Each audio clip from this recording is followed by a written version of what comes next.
Brought to you by BedroomBattlefields.com, this is the Tabletop Miniature Hobby Podcast.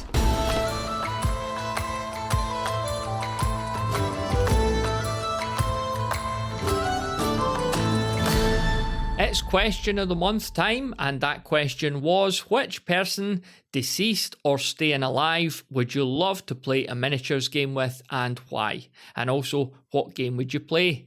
Let's hear your answers. Hello everyone, Callum, aka Dr. Spoke here.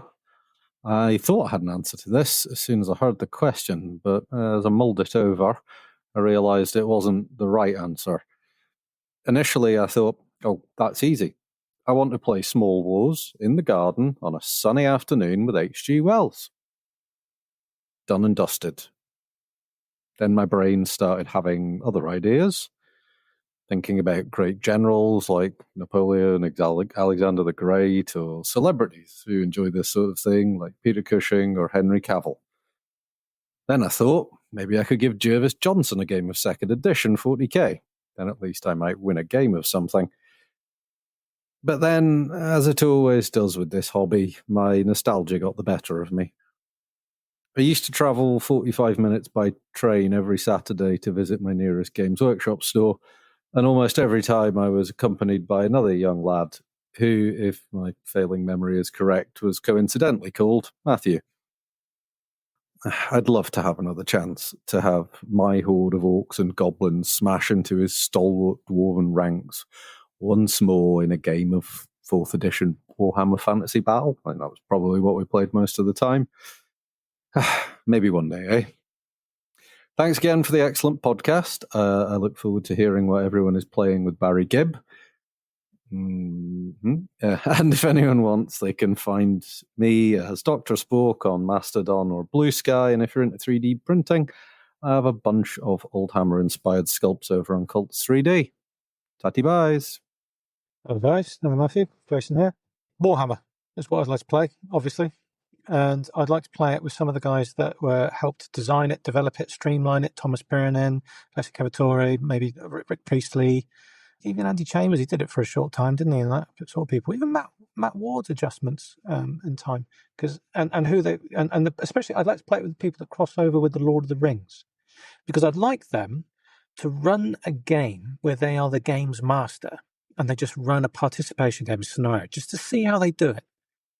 And see how they envisioned it, and I can ask them questions, ask for playing, and have a little chat about, how they intended the game to be played, how it could be used in situations that are beyond that which were presented in G-Dubs, because they had an obvious commercial requirement behind it in many ways. It's still fun, but nonetheless, just some of those areas that are lesser thought about, perhaps lesser known. I specifically like to ask whether Lord of the Rings is a streamlined, modernized version of Warhammer. Because I don't know whether I'm just seeing patterns out of nothing here, but I feel like there's a lot of crossover there. That's improvements. And it feels very similar. And whether Matt Ward's extension of War of the Ring is the modern Warhammer, really. And just keep asking them questions like that. That's what I would love to do. And I could bore you all by telling you even more questions that I'd have for them and everything else. But I think I'll leave it here beyond one thing, which is I really am intrigued by the old school method of running games, which is no points.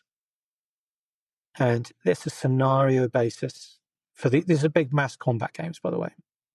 And like Warhammer, and having a games master and seeing some of the stuff there, because that's just not the usual way of playing now, I don't think.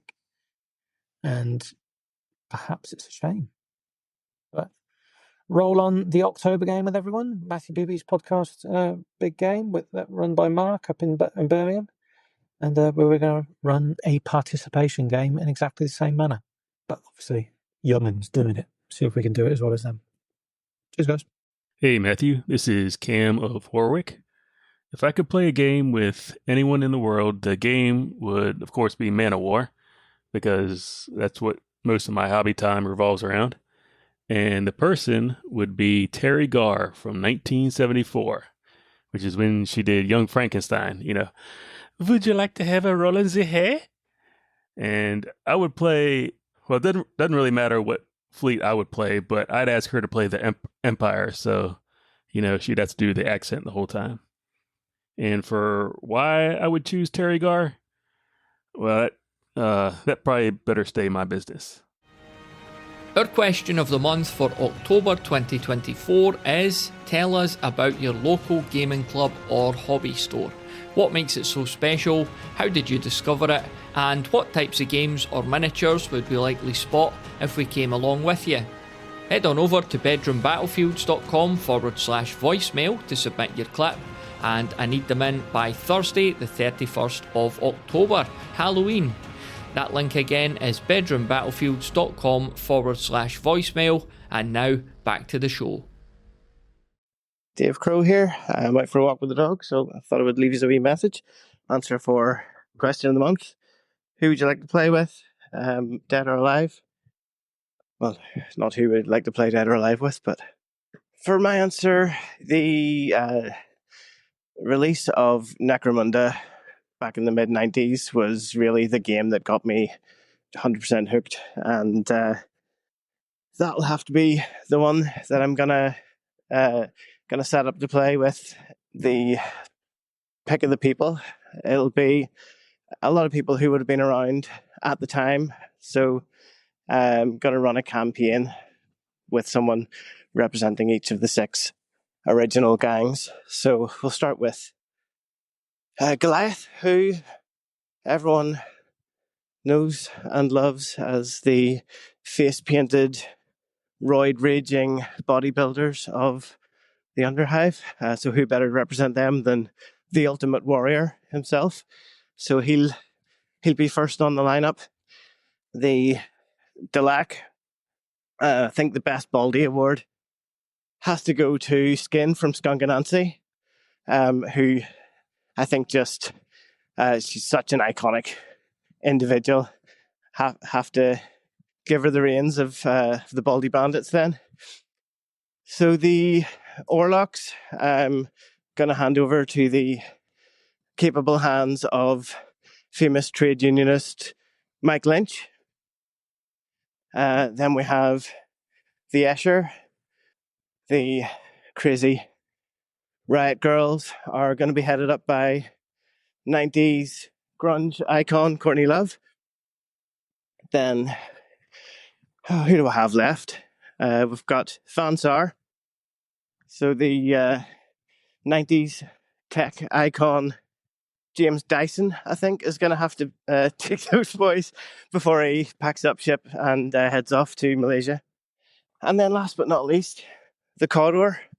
So let it never be said that a fella from Northern Ireland was short of an ideologically blinkered example to rely on. So I'll just tell the Reverend Dr. Ian Paisley that these good lads are Presbyterians, and he'll be off, he'll hit the ground running with them. So he'll take the Cawdor and that'll be grand.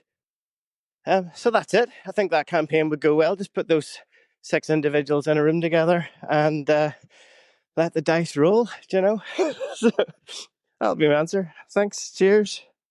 Hey, it's James here. I've been on the Discord just for a while, but I don't really take part very much. But I do enjoy the podcast very much. My answer to the question for this month is Henry Cavill, because he is a total uber geek. I've got a man crush on him. I think he's awesome. But he seems to be fixated on 40k, which doesn't light my fires. I would like to play against him and introduce him to other games that are not Games Workshop based. If you're interested to see what I do, warchest.co.uk is my blog. Not been updated for a long time, and I've been enjoying reading your rules and stuff, and I will get back to you on that. So Henry Cavill and me, and I'm going to convert him. 40k is not the be-all and end-all, by far. We all know this. Hello, it's Ed from Sussex and the Discord here. My answer for who I would love to play a miniatures game with and why is the one, the only, the legend that was Sir Terry Pratchett. The Discworld books were my absolute favourite growing up and still remain very close to my heart. I regularly read them still.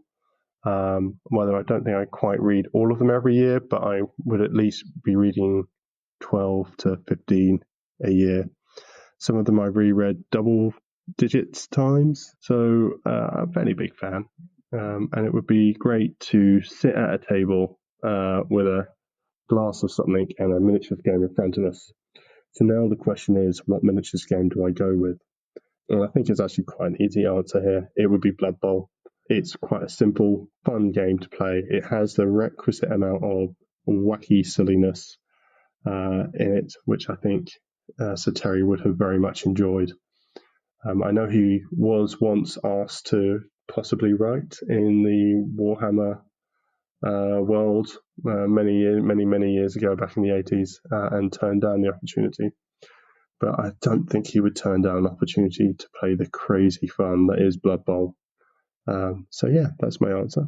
I would very much like to sit down and play Blood Bowl with Sir Terry Pratchett.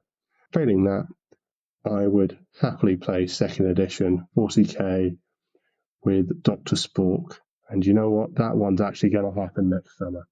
So you better watch out. My Ultramarines are coming for your Gene Stealer Colts, Callum. I promise you. Hi, Matthew. This is George Georgiou from Melbourne. The person I would like to play a miniatures game with and why would be Rick Priestley.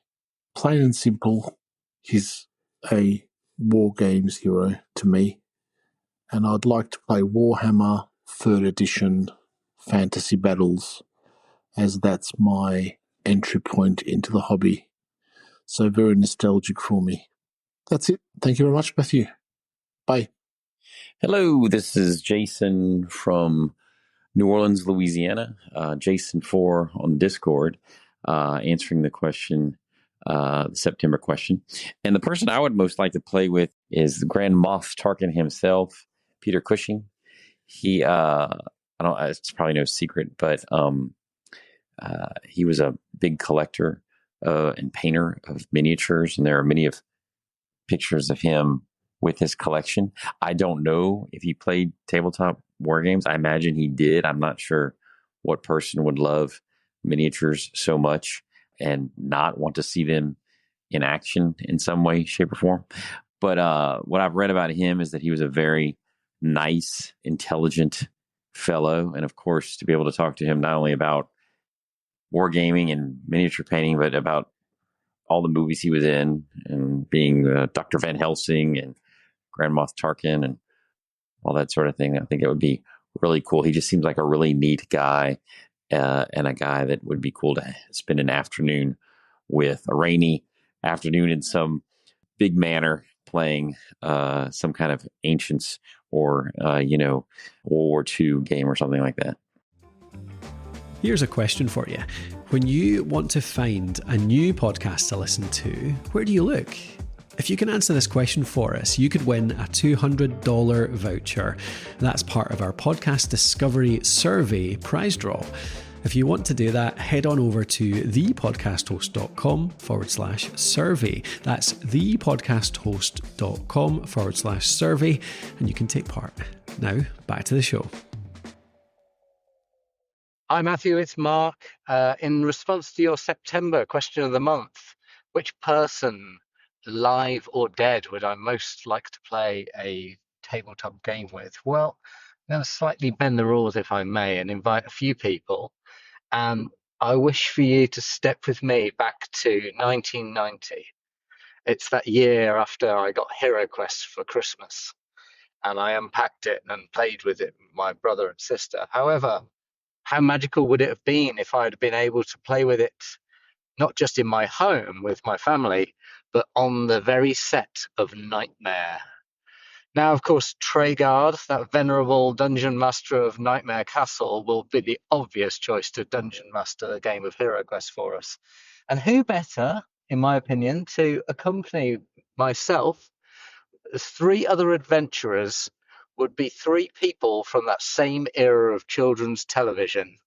So I was thinking long and hard about this. Who would make the ultimate cut? Now, there's some good threesomes of television giants, of course, to go for, but I thought I would pick my favourites from amongst those groups.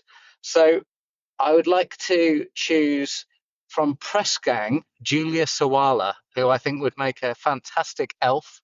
She's clearly got a very keen eye, but is a tough cookie as well. So I think that she would have both the ranged and the melee abilities of that elf, along with the certain magical je ne sais quoi that she brought to that program, and many others in which she starred. I think moving on to the barbarian, then it would have to be that towering hulk of a man, Terry Nutkins from the Really Wild Show. As we all know, Terry was bitten by, I actually can't remember what he was bitten by, a monkey, perhaps? And he lost some of his fingers, but that didn't deter him for years of stalwart TV broadcasting. And I think in that role of barbarian, he would just go in there, he would smash the orcs left, right, and centre. He'd know exactly what he's doing. There's no messing with Nutkins. And then finally, I think that the person I'd most like to be the wizard would be that wise old sage, Fred Dynanage from How To. Now, I was toying with, of course, Gaz Top Jones, as anyone would, but I think Dynanage pips him to the post just for those years of wisdom he has on that head of his. Plus, I can imagine him in a full wizard's garb, looking particularly resplendent. So that's the game, Hero Quest, in 1990, dungeon mastered by Treguard, being held at Nightmare Castle, or certainly the TV set on which that was produced, and playing with me, Julia Sawala from Press Gang, Fred Dynanage from How To, and Terry Nutkins from The Really Wild Show. Okay, thank you. Hi, Matthew. This is Sam, Blood Knight from the Discord, calling from Austin. I just wanted to call in and just say this is a great question. I called previously, but I think the sound quality was terrible because I was driving at the time. So if you get a chance to use this one, this is going to give you better audio. Anyway, I think the person I'd like to play a game with would be Nigel Stillman because he was a pioneer, in my opinion, of narrative gaming, and I would love to play a game of Warhammer Fantasy Battles with him and just really have a game that's entirely focused on narrative and see where that goes and have fun with that. And while we're talking hypothetically here, I would also love to go back in time and play a game with myself as a teenager and play either some sort of skirmish game or Warhammer Fantasy Battles as well, but also warn myself to not get rid of all my models like I did. So yeah, that would be it. I love the show. Please keep making more episodes. Absolutely love it. And I'm looking forward to more. Thank you. Thanks very much to everyone who submitted this month. I really do appreciate all your brilliant contributions that make these episodes possible. And that brings us nicely to our question of the month for October 2024, which is an invitation to tell us about your local gaming club or hobby store. What makes it so special? How did you discover it? How long have you been active within it? Maybe even founded it? And what types of games or miniatures would we likely spot on the table if we came along with you? And I know this is a trickier one than usual because lots of us, myself included, don't actually have a club or local hobby shop. So that means that if you do, the onus is on you to provide content for next month's episode. So please do send those in if you have an answer to that question. Head on over to bedroombattlefields.com/voicemail to do that. And I need them in by Thursday, the 31st of October, Halloween. I'll listen to them whilst the wee one drowns me in a basin of water surrounded by bobbing apples. What a pity this isn't a video podcast. That link again is bedroombattlefields.com/voicemail. By the way, as for my own answer this month, as I'm just back from a holiday in Whitby, I'd probably opt for a game of Man o' War with Captain James Cook. I read a book about him a couple of years ago, and I just had the opportunity there to visit the museum dedicated to him in Whitby, which is actually his old workplace and lodgings back from the days where he worked on the Coalcats, travelling down the coast to London and back. My favourite pub in Whitby is called the Endeavour, which was one of his ships, and something that came to me whilst enjoying a pint by the fire in that fine establishment is that DARE spells out discovery, adventure, resolution and endeavour. So if you're ever at a pub quiz and a name Captain Cook's ships question ever comes up, you could thank me over at bedroombattlefields.com/Patreon. Alright, thanks as always for listening. I really do appreciate it, and we'll chat again on the next one.